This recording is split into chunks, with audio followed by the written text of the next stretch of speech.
এখন জুলজিক্যাল পার্কের সামনে দাঁড়িয়ে আছি। এরপর আমরা ভেতরে যাব। ভেতরে যাওয়ার জন্য এন্ট্রি ফিস লাগবে 25 টাকা করে। বৃহস্পতিবার বন্ধ থাকে। আসুন এবার টিকিটটা কেটে নিই। এই সামনে এই মেন গেট দিয়ে আমরা ভেতরে প্রবেশ করব।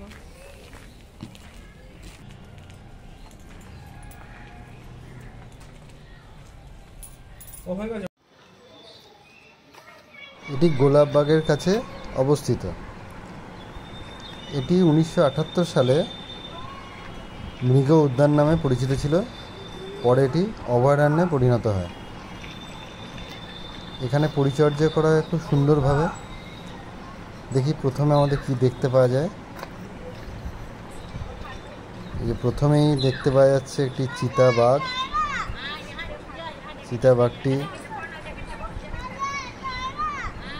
বসে আছে, চুপচাপ বসে আছে চিতাবাঘটি।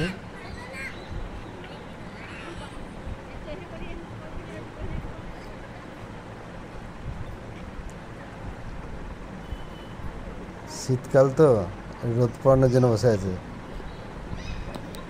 আর দেখুন জুম করে দেখাচ্ছি, এখানে আরেকটি চিতাবাঘ রয়েছে, গাছের ওপরে বসে আছে। ওই যে দেখুন লেজটা ঝুলছে, এটি আরেকটি চিতাবাঘ।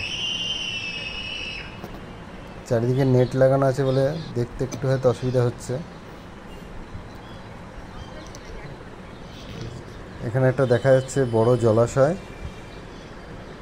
জলাশয়ের মধ্যে ওই ওপরের অংশ দেখুন, উপরে একটি কুমির বসে আছে, আর পাড়েও অনেকগুলো কুমির রয়েছে।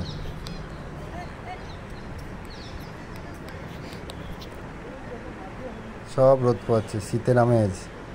হ্যাঁ, এইটা পরিষ্কার দেখা যাচ্ছে, এই কুমিরটা একদম পরিষ্কার দেখা যাচ্ছে। এটা হচ্ছে এখানকার সবচেয়ে বড় কুমির।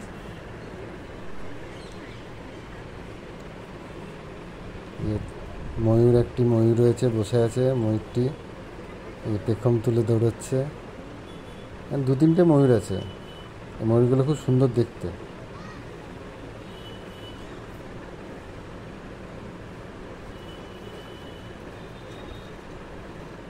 এই যে আরেকটি ময়ূর রয়েছে, দেখুন।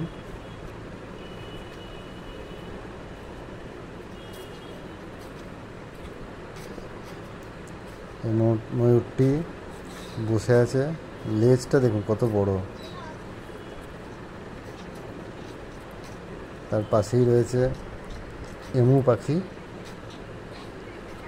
এরা প্রচুর দৌড়াতে পারে, প্রচণ্ড স্পিড এদের।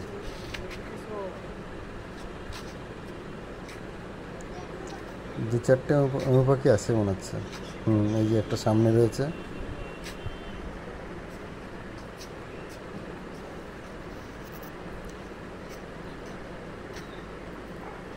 এখানে দেখা যাচ্ছে এই যে ভেতরে একটা দেখা যাচ্ছে একটা হনুমান।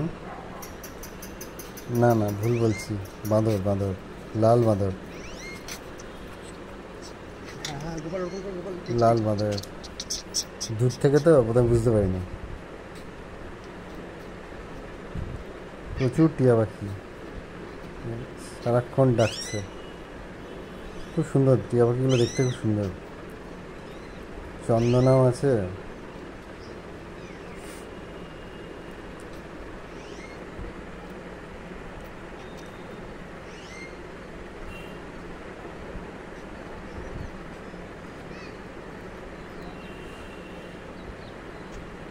ওই দূরে দেখা যায় প্রচুর হরিণ, অনেক কটা হরিণ আছে, প্রত্যেকটা শিংযুক্ত। এইগুলোই প্রথম হরিণটাই ছিল। তারপর আস্তে আস্তে দিনের পর দিন একটা একটা করে প্রাণীদের আনতে থাকে বন দপ্তর।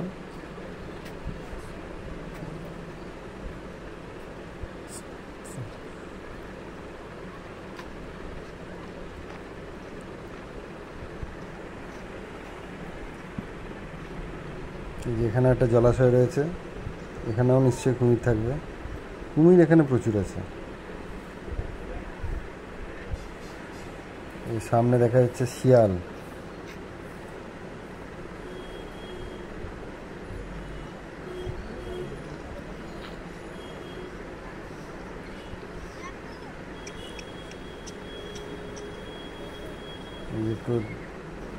দুটো শিয়াল দেখা যাচ্ছে।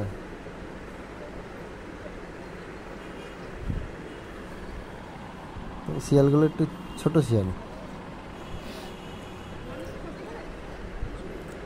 শকুন, দুটো শকুন দেখা যাচ্ছে। আর এখানে সামনে রয়েছে, এইগুলো হনুমান, দুটো বসে আছে আর একটা শুয়ে আছে। এই জায়গাটা লাল বাঁদর। এখানে একটা বসার জায়গা, কিছু স্ন্যাক্সের দোকান রয়েছে। আপনার মনে করলে এখানে একটু বসে রেস্ট নিতে পারেন। অনেক মানুষ আছে, দেখুন সব বসে আছে।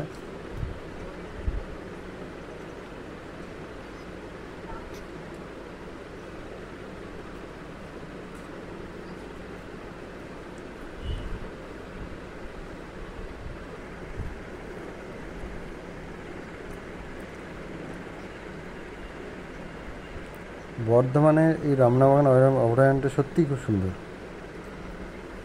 একটা দিন খুব ভালোভাবে কাটানো যায়।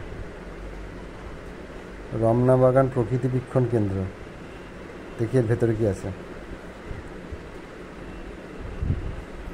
এখানে প্রচুর স্ট্যাচু রয়েছে।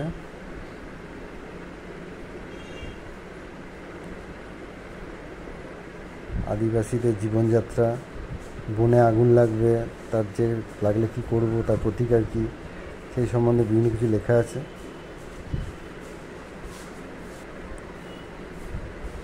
আদিবাসীদের, এই যে আদিবাসীদের স্ট্যাচু রয়েছে, তাদের জীবনযাত্রার ধরন এখানে বোঝানো হয়েছে।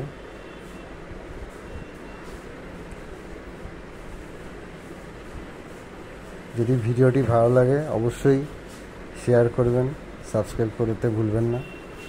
আর একবার আসবেন, বর্ধমানে একটু দেখে যাবেন।